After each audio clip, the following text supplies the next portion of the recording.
Hello दोस्तों, नमस्कार। स्वागत है ओ लेवल M3 R5 में पाइथन की सीरीज में, जहां पर आज हम लोग पढ़ने वाले हैं नमपाई बेसिक्स को।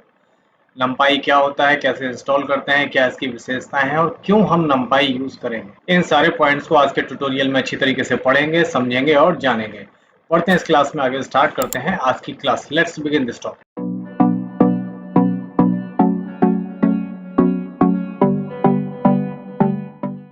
सबसे पहले हम लोग देखने वाले हैं नमपाई है क्या। नमपाई एक पाइथन लाइब्रेरी है जिसका उपयोग एरे यानी सारणियों के साथ काम करने के लिए किया जाता है। इसमें लीनियर अलजेब्रा यानी रेखीय बीजगणित या फोरियर ट्रांसफॉर्म और मैट्रिक्स से संबंधित सभी कामों के लिए फंक्शन उपलब्ध है।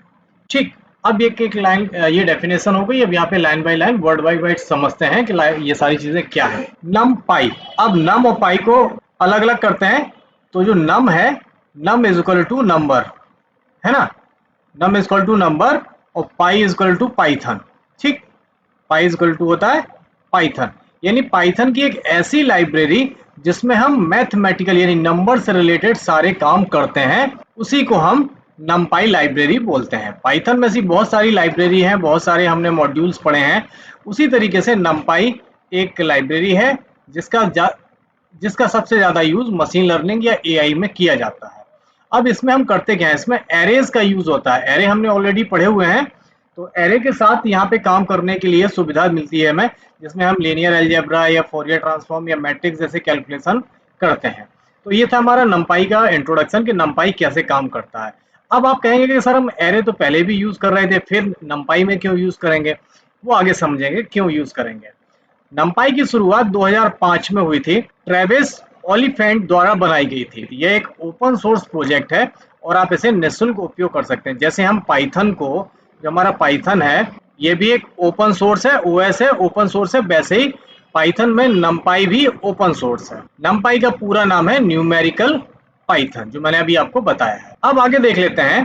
पाइथन में हमारे पास लिस्ट होती है, हम लोगों ने लिस्ट यूज किया है। लिस्ट हम बनाते थे, जैसे हमने ए इज इक्वल टू लिस्ट बनाई, तो हम स्क्वायर ब्रैकेट का यूज करके कोई लिस्ट बना देते हैं। यहाँ पे हम 1 2 3 या ABCD करके डेटा स्टोर करते हैं, यानी स्ट्रिंग या इंटीजर किसी प्रकार की वैल्यू हम यहाँ पे स्टोर कर सकते थे। ये लिस्ट बनाते थे, लिस्ट होती थी जो एरेज के रूप में ही काम करती थी। एरे हमें पता है, एरे क्या करता है, वो इंडेक्सिंग करता है। यहाँ पे 0 1 2 3 4 इस तरीके की एड्रेसिंग करता है। तो ये लिस्ट भी हमारी एरे ही होती है, लेकिन इनकी प्रोसेसिंग धीमी होती है। जो हमारी लिस्ट होती है वो बहुत स्लो काम करती है ना। नमपाई का उद्देश्य एक ऐसा एरे ऑब्जेक्ट प्रदान करना है जो पारंपरिक यानी जो हम नॉर्मल लिस्ट यूज करते हैं उनकी तुलना में लगभग 50 गुना तेज हो। यानी हम जो ये लिस्ट बनाते हैं उससे नमपाई में जो हम यूज करते हैं, नमपाई में जो एरे यूज करेंगे उससे 50 गुना ज्यादा तेज काम करती है। काम अप्रोक्स वही होता है जो हम लिस्ट में करते हैं, क्योंकि लिस्ट भी एक एरे की तरह काम करती है, लेकिन जब हम नमपाई में यूज करते हैं तो 50 गुना ज्यादा तेज काम करती है। नमपाई एरे ऑब्जेक्ट को एनडी एरे भी कहा जाता है। यहाँ पे हम इसे एनडी एरे भी कहते हैं। एनडी का मतलब है एन मतलब number, D for dimensional, multi dimensional array कहा जाता है।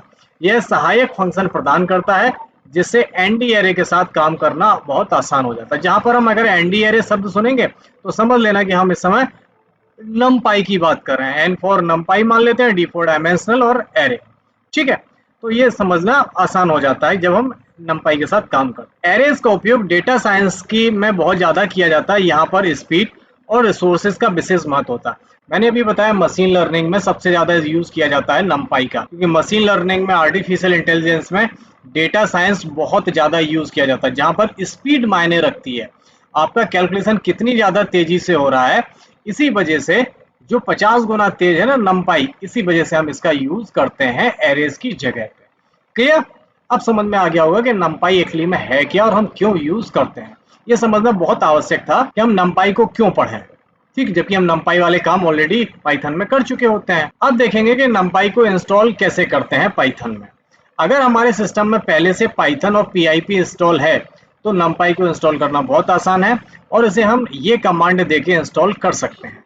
अब ये कमांड है, जब हम टर्मिनल पर पाइथन इस्तेमाल करते हैं तब हम नमपाई को इस तरीके से लिखेंगे। टर्मिनल मतलब डॉस प्रॉम्प्ट पर जाके, कमांड प्रॉम्प्ट पर जाके अगर हम ये कमांड लिख देंगे तो नमपाई इंस्टॉल हो जाएगी। अगर हम किसी IDE में काम कर रहे हैं, जैसे पाइचार्म है या IDLE है या VS कोड है, तो वहां पर अलग अलग तरीके से हम इस लाइब्रेरी को इंस्टॉल कर सकते हैं। तो हम दोनों तरीके से देखेंगे और फिर आगे समझेंगे। तो पहले हम कमांड प्रॉम्प्ट खोल लेते हैं। हमने यहाँ पे कमांड प्रॉम्प्ट खोला है और यहाँ पर हम लिखते हैं pip install numpy, ठीक, और एंटर प्रेस कर दिया हमने। तो यहाँ पे कुछ समय लेगा और numpy को इंस्टॉल करके हमारे सामने रख देगा। देखिए यहाँ पे लिख के आ गया है पी इंस्टॉल्ड। अब यहाँ पर हमने जब ये वाली कमांड चलाई pip numpy इंस्टॉल वाली, तो इंस्टॉल कर दिया। और फिर मैंने यहाँ पे एक कमांड चलाई pip list। अब pip list से इसने बता दिया numpy ये इंस्टॉल है, pip ये इंस्टॉल है और पाइथन ये वाला इंस्टॉल है। तो इसका मतलब हो गया कि हमने अपने सिस्टम में इसको इंस्टॉल कर लिया। अब ये तो था हमारा कमांड प्रॉम्प्ट जहाँ पे हमने इंस्टॉल किया है कमांड प्रॉम्प्ट पे। अब हम देखते हैं कि इसको अपने पाइचार्म में कैसे इंस्टॉल करने वाले हैं। अब हम यहाँ पर आ गए हैं अपने पाइचार्म पे। पाइचार्म पे numpy को इंस्टॉल करने का तरीका है सिंपल। हम यहाँ पर आएंगे और यहाँ सेटिंग्स पर जाएंगे और सेटिंग में हम यहाँ पाइथन इंटरप्रेटर पर क्लिक करेंगे और यहाँ प्लस पर आके प्लस के निशान पर आएंगे, यहाँ पर इस पे प्लस पे क्लिक करेंगे और यहाँ पर हम लिख देंगे numpy। यहाँ पे हमने numpy लिख दिया और numpy यहाँ पे नीचे आ गया है हमारे सामने, ये numpy आ गया। और हम यहाँ पर इंस्टॉल पैकेज पर आके क्लिक कर देंगे और थोड़ी देर में हमारा numpy इंस्टॉल हो जाएगा। और यहाँ पर देखिए हमें numpy दिखने लगा कि numpy का ये वर्जन हमारे इसमें पाइचार्म में इंस्टॉल हो गया। This is how to install numpy in your IDE। Clear? तो इस तरीके से हम numpy को इंस्टॉल करने वाले हैं। अब आगे देखने वाले हैं कि numpy को यूज कैसे करते हैं। सबसे पहले numpy को हमें इंपोर्ट करना होता है, तो उसके लिए हम सिंपल इंपोर्ट numpy भी लिख सकते हैं या एज np भी लिख सकते हैं।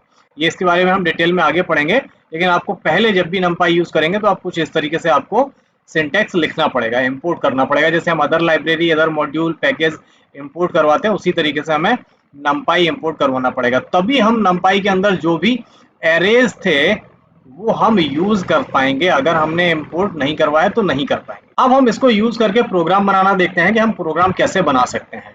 हमने यहाँ पे प्रोग्राम बनाया है और यहाँ पर सबसे पहले हमने numpy को इंपोर्ट करवा लिया है और एज np यहाँ पे इसका इनिशियल यानी एलायस नेम दे दिया है np, यानी हम numpy नहीं लिखे, हम np भी लिखेंगे तब भी चलेगा। अब इसके बाद हम अभी कर क्या रहे हैं, हम यहाँ पे एक 1D एरे बनाएंगे, सिंगल डायमेंशनल एरे बनाएंगे। तो हमने एक यहाँ पे एक वेरिएबल लिया है, उस वेरिएबल का नाम दे दिया मैंने ARR और यहाँ पर np क्या है, ये हमारी ये लाइब्रेरी है, ये numpy लाइब्रेरी है ये। अब यहाँ पे np क्या है, np हमारी ये लाइब्रेरी है ये वाली, ठीक है।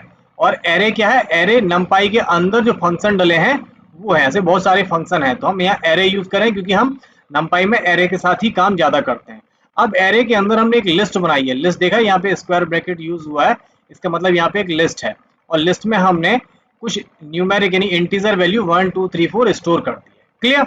अब इसके बाद हम क्या करने वाले हैं, प्रिंट एरे, एरे को प्रिंट करवा रहे हैं और यहाँ पे ये वाला वेरिएबल उठा के प्रिंट करवा दिया है। यही वाला आपको आउटपुट यहाँ पे मिल जाएगा, 1 2 3 4 करके इस तरीके से आउटपुट मिलने वाला है। अब इसी को यूज करके हम एक दूसरा प्रोग्राम बनाते हैं जिसमें हम एरे का शेप पता करेंगे। तो उसके लिए मैंने यहाँ पे शेप लिखा और एरे डॉट शेप यूज किया। ARR डॉट शेप यूज करेंगे तो यहाँ पे इसका शेप बता देगा कि शेप क्या है। अगर हम सभी एलिमेंट को ऐड कर रहे हैं, उनका जोड़ करवा रहे हैं, तो हम यहाँ पे सम करवा देंगे, np डॉट सम करेंगे तो ARR जितना भी इनका सम होगा 1 + 2 + 3 4 वो आपको यहाँ पे आंसर मिल जाएगा, ठीक है। अगर हम इनको गुणा करवाना चाहते हैं तो मल्टीप्लाई बाई 2 एरे इंटू 2 कर देंगे और इन पे सबका मल्टीप्लाई 2 से निकाल के दे देगा। अब ये पूरा प्रोग्राम हमने numpy में बनाया, numpy को यूज करके बनाया है। इसको हम यूज करके देख लेते हैं अपने पाइचार्म पर, ठीक है। चलते हैं पाइचार्म पर। तो numpy को यूज करने के लिए सबसे पहले तो हम इंपोर्ट करेंगे, इंपोर्ट numpy। अब हमने इंपोर्ट करवा लिया, numpy हमारे पास लाइब्रेरी हमारी फाइल में आ गई है। अब हम यहाँ पे एक वेरिएबल लेते हैं ARR और इसके अंदर हमने यूज किया numpy डॉट एरे, ठीक। और उसके अंदर हमने स्क्वायर ब्रैकेट लगा के बहुत सारे वैल्यूज स्टोर करवा दी। ये हमने लिस्ट बना दिया है कि ARR वेरिएबल बनाया, उसके अंदर हमने numpy डॉट एरे यूज किया, उसके अंदर हमने ये लिस्ट स्टोर करवा दी है, ठीक है। तो ये काम है एरे numpy का ये काम है। numpy की लाइब्रेरी के अंदर ऐसे बहुत सारे फंक्शन हैं जिनको हम numpy डॉट के साथ यूज करने वाले हैं। तो यहाँ पे हमने एक एरे बना दिया, एरे में हमने ये इंटीजर वैल्यू स्टोर करवा दिया है, इंटीजर है, न्यूमेरिक है, पूर्णांक वैल्यू है, स्टोर करवा दिया है, ठीक है। अब हम इसको आके यहाँ पे प्रिंट करवा देते हैं। ARR जो हमारा वेरिएबल था उस वेरिएबल को हम सिंपल प्रिंट करवा देते हैं। अब इस प्रोग्राम को हम चला के देखेंगे तो देखिए हमारे पास क्या आउटपुट आने वाला है। देखिए इसने एज अ जो हमारे वैल्यू थे जो हमने स्टोर करे थे उनको इसने इस तरीके से यहाँ पे प्रिंट करके दिखा दिया 1 2 3 4 5 एज अ लिस्ट के रूप में दिखा दिया। लेकिन ये क्या है, ये न्यूमेरिक वैल्यू है, इंटीजर के रूप में इसने लिस्ट बना के इंटीजर के रूप में स्टोर करवा दिया। This is the use of array. Clear, समझ में आ गया। अब अगर मैं यहीं पे प्रिंट करवाता हूं तो मैंने लिखा यहाँ पे numpy डॉट शेप और अब यहाँ पे ये numpy का शेप यहाँ पे प्रिंट करके दे देगा। देखते हैं क्या देता है, देगा ये। इसने बता दिया कि numpy में 5 न्यूमेरिक वैल्यू स्टोर है, तो इसका यहाँ पे शेप आपको इस तरीके से पता चल जाता है। इसी तरीके से अगर मैं यहाँ पे प्रिंट करवाता हूँ प्रिंट numpy डॉट सम और यहाँ पे ARR, अब ये क्या करेगा, यहाँ पे जितनी वैल्यूज के अंदर थी उनका इसने सम करके दे दिया, 15 आंसर आ गया। इसने ARR के अंदर जितने भी एरे के अंदर जो भी इंटीजर वैल्यू थे उन सब का इसने सम करके यहाँ पे दे दिया है। This is the use of numpy dot sum. Clear, I hope आप लोगों को समझ में आ गया होगा कि हम numpy के साथ कैसे काम करने वाले हैं। इसी तरीके से अगर मैं यहाँ यूज करता प्रिंट और यहाँ पर numpy डॉट प्रोडक्ट करता, प्रोडक्ट मतलब गुणा कर देगा। अब हम इसको निकालेंगे, आंसर देखेंगे तो यहाँ पे उसने गुणा करके दे दिया, सबका एक दूसरे में गुणा करके दे दिया। तो this is how to work with numpy। numpy के साथ कैसे काम आप कर सकते हो। numpy में हम सिर्फ और सिर्फ एरे का सबसे ज्यादा यूज करते हैं। अब आगे देखने वाले हैं कि numpy को हम एज अ np कैसे यूज करते हैं। np क्या है, np इसका इनिशियल होता है। इनिशियल मतलब अलायंस नेम है, शॉर्ट में हम np लिख सकते हैं। हम लिख कुछ भी सकते हैं लेकिन हम np लिखना ज्यादा प्रेफर करते हैं। अब उसके लिए हम numpy को आमतौर पर np उपनाम यानी अलायंस के रूप में इंपोर्ट किया जा सकता है। अब पाइथन में उपनाम का मतलब है किसी चीज को दूसरे नाम से संदर्भित यानी रेफर करना।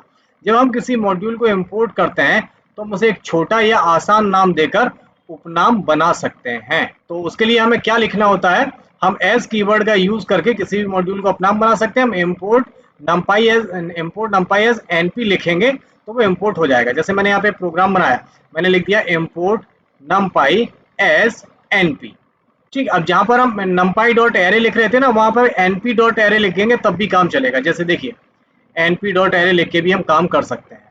अब हमें पूरा numpy नहीं लिखना पड़ेगा, np से काम चल जाएगा। ये अलायंस हम ऑलरेडी पिछले मॉड्यूल्स में पढ़ चुके हैं।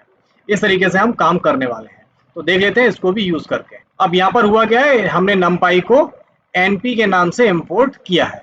अब हमारा पूरा प्रोग्राम तो वही रहने वाला, बस हम यहाँ पे numpy के आगे एज np लगा देंगे। अब एज np लगाने से क्या हो जाएगा कि जहां जहां पर हमने numpy लिखा है उस जगह पे हमें numpy नहीं लिखना है, सिर्फ हमारा np लिखने से काम हो जाएगा। क्लियर, हमने जहां जहां पर numpy लिखा है उस जगह पे हम कर देते हैं np। ठीक है, और ये numpy को ही ट्रीट करेगा। क्लियर, चलिए मैं यहाँ पे हर जगह पे हटा देता हूँ numpy और सब जगह पे मैं np लिख देता हूँ। ओके, चलो अब हम इन प्रोग्राम को अगर चला के देखेंगे तब भी ये सेम उसी तरीके से काम करने वाले हैं। देखिए सब जगह वही सेम आउटपुट आया, बस अब हमें पूरा numpy उतना बड़ा नाम लिखने की आवश्यकता नहीं होगी। तो this is how to use numpy as a alias name with np। हम कुछ भी लिख के करवा सकते हैं लेकिन np को थोड़ा ज्यादा प्रेफर किया जाता है क्योंकि इसे आइडेंटिफिकेशन हो जाता है कि हाँ आप numpy यूज कर रहे हो। अब हम आगे देखने वाले हैं लिस्ट वर्सेस numpy एरे। हमने जो भी काम किया है वो हम लिस्ट में भी कर रहे थे। आप लोग सोच रहे होंगे ये काम सारे लिस्ट में भी हो रहे थे तो हम numpy क्यों यूज करें। तो हम देख लेते हैं कि लिस्ट में और numpy में अंतर क्या है। जब हम लिस्ट बनाते हैं तो लिस्ट में हम इस तरीके का डेटा स्टोर कर देते हैं। अगर हमने एक लिस्ट बनाई तो इस तरीके का डेटा स्टोर करवा दिया, दूसरी लिस्ट बनाई उसमें ये डेटा स्टोर करवा दिया। इनको अगर जोड़ना है तो हम लिस्ट 1 प्लस लिस्ट 2 कर देंगे, आउटपुट कुछ इस तरीके से आ जाएगा। लेकिन अगर हम numpy में ऐसे काम करेंगे तो numpy क्या करेगा, यहाँ पे एक एरे 1 बनाया उसमें हमने ये वैल्यू डाल दी और एक एरे 2 बनाया उसमें ये वैल्यू डाल दी। अब इनको अगर हम जोड़ेंगे तो एरे 1 एरे 2 क्या करेगा, ये 5 7 9 कर देगा। 5 मतलब 4 और 1 5 कर देगा, ठीक, 5 और 2 7 कर देगा, 6 3 9 कर देगा। ये इस तरीके से काम करने वाला। इस तरीके के बेसिक डिफरेंस हैं जो हम लिस्ट और numpy में अलग अलग करते हैं। तो इनके और भी डिफरेंसेस हम आपको बताएंगे जब चलेंगे पाइचार्ट पर। अब हम यहाँ पे एक वेरिएबल ले लेते हैं li, मतलब लिस्ट बना ली हमने और लिस्ट में हम कोई भी वैल्यू स्टोर करवा देते हैं इस तरीके, ठीक है। और यहाँ पर हम एक ARR करके वेरिएबल ले लेते हैं और उसमें हम numpy एरे यूज करते हैं और numpy एरे में वैल्यू डाल देते हैं, यही सेम वैल्यू डाल दी मैंने, ठीक है। अब यहाँ पर हमने li इसको 2 li बना लेते हैं, li1 बना लिया, ठीक है, और एक बना लेते हैं li2 और उसके अंदर भी वैल्यू डाल देते हैं 6, 7, 8, 9। सॉरी, यहाँ पे वैल्यू थोड़ी कम कर देते हैं, यहाँ पे 4 तक रखते हैं, 4 तक वैल्यू यहाँ रखते हैं और यहाँ आके वैल्यू कर देते हैं 5, 6, 7, 8, ठीक है, क्योंकि बराबर बराबर वैल्यू होनी चाहिए एरेज में। इसी तरीके से हमने एक एरे बनाया, एरे 1 बनाया और एरे में हमने यहाँ पे वैल्यू डाल दी 1, 2, 3, 4, ठीक है, और एक दूसरा बनाया एरे 2 करके और इसके अंदर हमने नमपाई एरे यूज किया और यहाँ पे भी हम वैल्यू स्टोर करवाते 5, 6, 7, 8। अब हम यहाँ पे प्रिंट करवाते हैं, प्रिंट, और यहाँ पर प्रिंट करवाते हैं li1 प्लस li2 और यहाँ पर प्रिंट करवाते हैं प्रिंट array1 और array2। अब इन दोनों का आउटपुट देखेंगे तो अंतर समझ में आ जाएगा। जब हम चला के देखते हैं तो क्या अंतर है। इन दोनों को इसने जोड़ दिया, इन दोनों को जोड़ के इसने एक स्ट्रिंग बना दी, ये वाली, ठीक है, ये स्ट्रिंग बना दी इसने। जो अलग अलग दो हमारे वेरिएबल थे उनको जोड़ के एक ही बना दी। जबकि यहाँ पे क्या हुआ है, इन दोनों का सम कर दिया, 5, 1, 6, 6, 2, 8, 7, 3, 10, 8, 4, 12, इसने इनका सम करके यहाँ पे दे दिया। This is the difference between array and li। ठीक है, ये तरीका है इन दोनों में काम होने का। ठीक है, आप और भी डिफरेंस समझते हैं और क्या क्या अंतर है। अगर मैं यहाँ पर एक काम करता हूँ, इस li2 को कर देता हूँ मैं कमेंट आउट, इसको पहले कमेंट बना देते हैं और li1 में आते हैं और यहाँ पर स्ट्रिंग भी स्टोर करवा दी। इस तरीके से मैंने ये स्ट्रिंग स्टोर करवा दी और यहाँ पर भी मैंने यहाँ पर आके स्ट्रिंग स्टोर करवा दी a, इस तरीके से, ठीक है, और इसका भी हमने इसको आगे कमेंट आउट कर दिया और यहाँ पर हम इस li को प्रिंट करवाते हैं और यहाँ array1 को प्रिंट करवाते हैं। अब देखिएगा क्या अंतर आता है दोनों में। अब यहाँ गौर से देखिएगा, ये क्या है, ये इंटीजर है और ये स्ट्रिंग है। अब जब ये प्रिंट हुआ है यहाँ पर तो कैसे प्रिंट हुआ, इंटीजर को इंटीजर के रूप में प्रिंट करवा दिया, स्ट्रिंग को स्ट्रिंग के रूप में प्रिंट करवा दिया। This is the use of list, ये लिस्ट ने काम किया है। ठीक, अब यहाँ पर ये भी इंटीजर है और ये स्ट्रिंग है एरे में। अब जब एरे प्रिंट हुआ तो एरे ने क्या किया कि सबको स्ट्रिंग बना के प्रिंट करवा दिया है। क्लियर, अब समझ में आया। यहाँ पर ये इवोल्यूशन का रूल काम नहीं करता है, ये किसी भी चीज को कन्वर्ट नहीं कर सकता। अब समझ में आया क्यों नहीं कर सकता, क्योंकि जब हम एरे यूज करते हैं तो ये स्ट्रिंग वाली वैल्यू को इंटीजर में कन्वर्ट ही नहीं कर सकता है, क्योंकि ये हमेशा सिंगल डेटा टाइप में काम करता है। ये जो डेटा स्टोर करेगा वो कुछ भी कर सकता है, वो स्ट्रिंग भी स्टोर कर सकता है और वो इंटीजर भी स्टोर कर सकता है, लेकिन एट अ टाइम एक ही स्टोर करेगा, एक समय में एक ही प्रकार का डेटा स्टोर करेगा, चाहे वो स्ट्रिंग स्टोर करवा लो या इंटीजर स्टोर करवा लो। जबकि लिस्ट क्या करता है, लिस्ट एक ही समय में दोनों प्रकार का डेटा स्टोर करवा सकता है। ये और ये दोनों स्टोर हो जाएंगे काय में, जब हम लिस्ट यूज करेंगे तब। लिस्ट दोनों प्रकार का करता है। और अगर हम बात करेंगे एरे की, तो एरे कैन स्टोर str और इंटीजर, ये दोनों में से एक ही डेटा स्टोर करेगा, या ये। समझ में आया। This is the basic difference between li यानी लिस्ट और एरे में, यही बेसिक अंतर है। और दोनों के यूज करके हमने आपको बहुत अच्छी तरीके से समझाने की कोशिश भी करी है। तो आई होप आप लोगों को नमपाई बेसिक्स के ये कुछ रूल्स हमने आपको समझाने की कोशिश करें, ये समझ में आ गए होंगे। कैसे हम नमपाई को इंस्टॉल करते हैं, कैसे यूज करते हैं, लिस्ट और नमपाई एरे में अंतर क्या है, कैसे कैसे काम किया जाता है। आगे के ट्यूटोरियल में हम इसके बारे में और कुछ पढ़ेंगे और ज्यादा नॉलेज देखेंगे। मिलेंगे अपने अगले ट्यूटोरियल में, तब तक अपना ख्याल रखिए, स्वस्थ रहिए, सफाई बना के रखिए। टेक केयर, गुड बाय, जय हिंद।